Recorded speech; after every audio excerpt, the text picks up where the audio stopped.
All right, good morning. It's Tuesday, and it's going to be raining here, but it's going to be a good day. So, man, we had a great day yesterday. It's my birthday, so we hung out and went to Half Shell Oyster House in Trussville. Man, really, really good food. I ended up getting some grilled snapper, and man, it was good. Tammy and I had just a great night hanging out and celebrating life. So it's good, isn't it? Just good to be alive. And things are good. So anyway, just hope that everything's well in your life, and listen, it's as good as you want it to be. I want to drive that point home. It's all about your perspective and how you see it. In fact, Jesus is going to really drive that point home today. We're in a series in Mark right now where there are lots of private lessons that we're going to. Let's see how many I counted just the other day. 1, 2, 3, 4, 5, 6, 7, 8 different lessons probably more than that we'll discover, where he's teaching intimately his disciples. And so that's where we are in the Gospel of Mark. We're in chapter 9. You got a Bible, go ahead and turn there. If you got your app or whatever it is you're looking at it on. And I think I told you yesterday, right? A parallel version of the scriptures where you can see harmony, I think is what they call it. You can see where Matthew, Mark, Luke, John, all those, where they interface in the scriptures. It's really a good way of seeing things. And so today we'll be doing that. And I just want you to know kind of how that is. Because each one will add a little difference to some of what's going on in the story. And today it's pretty obvious that Matthew's going to take a little more time and talk about some things that Mark doesn't. Mark, though, talks at length about it. So anyway, that's kind of where we are. You remember, so yesterday we looked at the issue of the Jesus is coming down the mountain after his transfiguration. That's where he and Elijah and Moses reveal kind of the glory of the kingdom. They're coming down the mountain. There's that great disturbance because of the demoniac, the kid that had demons that was tossing him in the fire and convulsing and all those things. And Jesus says, "Oh, ye of little faith." So that really is the first lesson that the disciples learn. Because remember, he takes them in a house and he explains to them what was really going on there. And they said, "How come we couldn't cast that demon out?" And so he said, "Those come out by prayer." And it's, there's this issue. So the lesson that we should be learning is that there's power in prayer coupled with faith. Those were the two lessons yesterday, faith and prayer. Those are essential tools for the Christ follower, that you and me would have faith. We don't have to have a lot of faith. We just have to act on the little faith that we do have. We need to pray. It's never about us. It's always about him. I don't have to worry about, do I have what it takes? All I need to know is that he does have what it takes. And so that's lesson one. These lessons that he's teaching them are because he knows at his departure they're going to need these lessons, and you and I would be served well to do the same. And so just to know what these are. So that's where we are. And so that was yesterday's lesson. Now it says they left that place, right? That's up north, Caesarea Philippi. They're beginning to head down. They're going to do a little more intimacy in Galilee, but not any public stuff. And then you won't see any more public ministry till he heads south toward Judea on his way to Jerusalem to be crucified.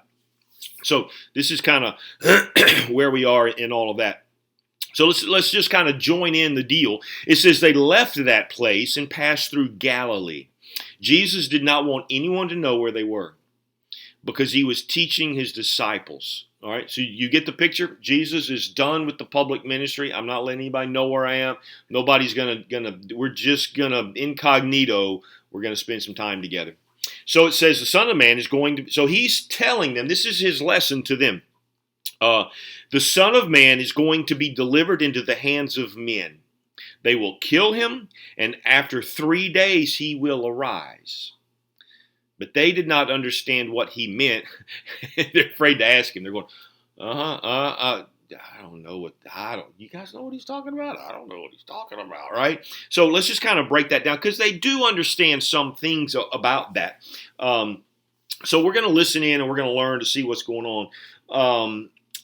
He's teaching on his death, and they didn't get it. Now Luke says this. Luke adds this: "Let these words sink into your ears." This is what. So Jesus is teaching. He didn't just randomly make this statement like that's not all there was. There was a lesson that was going on. He told many more things in the words that we see there. So he says the Son of Man is going to be delivered. All right, the Son of Man is going to be handed over to those who want to kill him. They will kill him, and then he will rise 3 days later. And Luke says, "Let these words sink into your ears."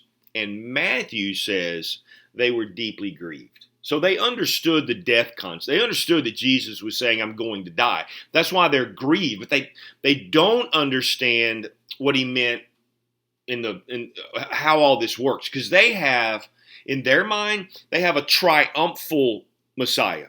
So this idea of him coming to die was not in their horizon. They had been taught that Messiah would come, he would make all things right, and establish Israel to their rightful place. This is all they knew.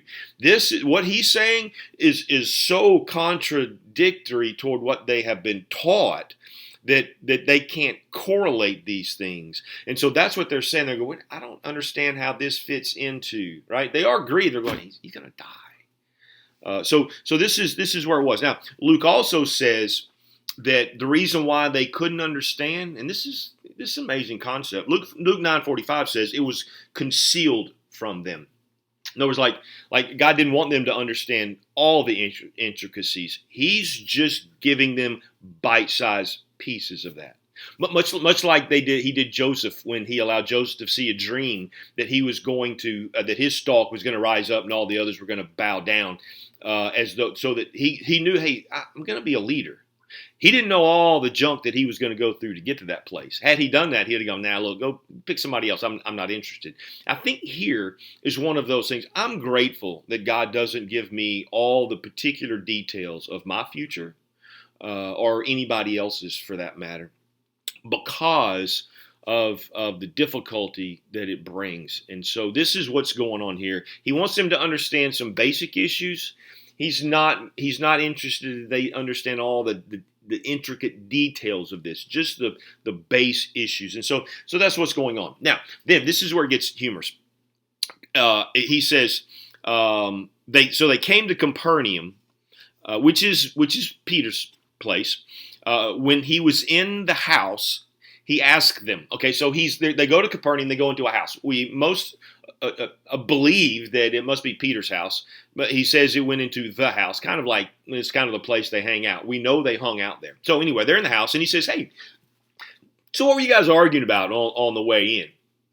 But they kept quiet because on the way they had argued about who was the greatest. So here they are arguing about, well, who's the greatest in the kingdom, right? And listen, so here's a lesson, because today's lesson is on humility. Pride will always destroy humility. It always does. I mean, unity. Pride always destroys unity. Humility will always build unity. And so it's just a little point that this is one of the lessons that they're learning. I think it's important that you and I learn. When we decide to elevate ourselves to some sort of importance, it creates a divide. It always creates a divide. You cannot have prideful people that will ever bring about unity. It can't happen. Humble people bring about unity. Prideful people never bring about unity. And so this is one of the lessons that they're doing. Now, Luke adds that Jesus, knowing what they were thinking, goes ahead and asks them the question. But so they've been arguing on the way about who the greatest is of them, not who the greatest like in the kingdom. Which one of them is the greatest? Remember when James and John's mother comes and walks with Jesus and says, "Hey, listen, when you come into your kingdom, you really need my sons need to sit one on your right and one on your left." All this pride thing is just you see it everywhere. In the scriptures, in these stories of Jesus, and he came to serve, not to be served. So it says they came to Capernaum, and here's what happened. But they kept quiet because they had argued about who was the greatest. Now Jesus knows that. That's what Luke says. So he sits down. Jesus called the 12 and said, "Hey, guy, come on, sit in." Anyone who wants to be first must be the very last and the servant of all. Now that has to pierce them in the heart because they're thinking, I ain't telling them. I'm not telling them we were arguing. We're not gonna. We're holding this pack. I'm not letting anybody know. Not letting Jesus know we were arguing about who the greatest is. And then he sits down and goes, hey, listen, if whoever of you wants to be first, and you know immediately they're like, who told, right? Who told him? Anyone who wants to be first must be the very last and servant of all. Those of you who are arguing about who the greatest is among you, well, I can show you how you get to be the greatest. It's because you decide that you want to be the very last, that you want to be at the bottom, that you want to be a servant. This goes against everything that all of us are taught in life, that it is the greatest are the least of these. The greatest are the ones who, it's John, that's why he was the greatest prophet, because he says, I must decrease so that he must increase, right? This is the goal of all of us. That's the reason why we're called to die to self, because as we die to self, that's when our light shines brightest. That's why James says God is opposed to the proud, but he gives grace to the humble. See, if you want grace in your life, if you want your light to shine, if you want to be greatest in the kingdom, then you have to dig your way to the bottom, not climb your way to the top. It's a complete reversal. And this is true in every area of life. You want to change your kids' lives? Quit dominating over them in that sense. Come alongside them, serve them. I know that sounds counterproductive, but it's the way it is. You want a better marriage? Quit trying to dominate one over the other. Simply serve. It's the way to change. Peter makes that plain in his passage on marriage in 1 Peter 3. It's the principle woven all the way through life. You want good friends? Because you show yourself friendly, right? Because you care for others. That's how this works. This is the principle that he wants to drive home to his apostles in this story right here. And so he takes a child and he sits before them.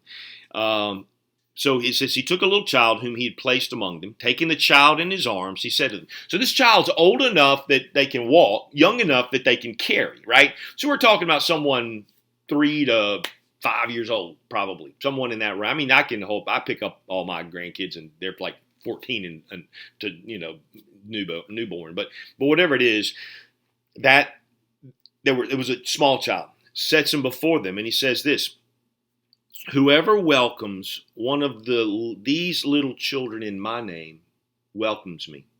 And whoever welcomes me does not welcome me, but the one who sent me. Now, what's he saying here? Because this story, as it's told in the other passages, is pretty intricate and complex. Let me read it to you in Matthew 18.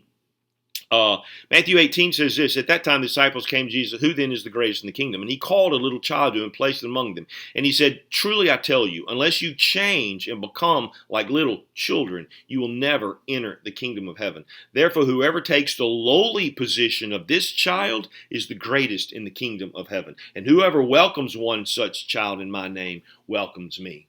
So what's he saying? I want you to behave like and treat others like children. You see this child? He's not trying to be the greatest. He knows he's not great. He knows he's dependent on everything that someone else can do for him, that he is insufficient in his own self to live life. This is counterproductive to everything we're taught today about, you're your best whatever and all of those things. This is saying you regard yourself as just a dependent of other people as well, that you are interdependent in this thing called life. You're not risen above. You may get the title leader, you may be a leader, but it's always a servant leader in the kingdom of God.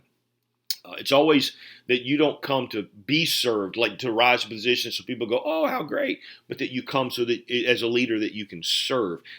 This is exactly what he's teaching here. And that's what he says, right? Unless you become like little children, unless you see yourself as interdependent, as long as you're going to argue about who the greatest is, you're never going to get there. See yourself as you needing each other. We know that's true because he says this, whoever welcomes such one in my name welcomes me. You want Christ in the middle of you, you be welcoming to each other. Quit striving against each other. Quit trying to be the best. You work together with each other. So quit worrying about who the best in the kingdom is. Let's hope we all are. This is his message. And so he walks through that, and he talks about humility and who the greatest in the kingdom is, and that when you receive each other, you receive me. How we treat each other matters. This is what he's saying. Quit trying to get a step ahead of everybody else. The goal isn't to be teacher's pet. The goal isn't to be head of the class. The goal is to see that the whole class rises together. We do that by how? By humility, by submission. Humility is that word where I don't regard myself as important. I regard everyone as more important than me. So my goal is to help you get somewhere. That's what submission is, to line up under, to help assist someone to accomplish the task that has been set. And so this is the way of the kingdom, and this is what he speaks of here. And he goes on, and in Matthew, let me read it. I don't think we have time to keep working through it, but he says this: if anyone causes one of these little ones, those who believe in me, to stumble, it would be better for them to have a large millstone hung around their neck than to be drowned in the depths of the sea. Woe to the world, because the things that cause people to stumble, such things must come, but woe to the person through who it comes. If your hand or foot causes you to stumble, cut it off and throw it away. It's better to enter life maimed or crippled than to have 2 hands and 2 feet and be thrown into eternal fire. And if your eye causes you to stumble, gouge it out. It is better for you to enter life with one eye than to be thrown into the gates of hell. Then he says that you think, well, where's that in the context of this conversation? Matthew concludes by this: see to it that you do not despise one of these little ones. For I tell you that their angels in heaven always see the face of my Father in heaven. You know what he's saying? They're close to it. My Father's always looking at the children. What does he mean by that? Always little children? Yes. But does he mean spiritually you and me as well? And so he says, let's don't create stumbling blocks to each other. Don't elicit this pride thing, because it creates a stumbling block. It's an opportunity for people to despise each other. It creates disunity. It's a nasty thing. And this is what he's driving home. And so we're not going to get finished with everything I want to, but this is powerful lessons. We'll come back tomorrow because they bring up, at the end of this, they're going to bring up a conversation about what they saw on the way when they were coming down. And so anyway, we'll get to that tomorrow. But here's the deal for you and me. Let's check ourselves. All right. Let's get rid of pride. Let's serve others. Let's be like children who are interdependent on each other. No man's an island. None of us is better than the other in a spiritual kingdom sort of way. The one who is the greatest is the one among us that serves. So let's be that today. All right, man, the Lord bless you guys. I can't wait to see you in the morning and finish this story. Have a great day and rock it well. Love you.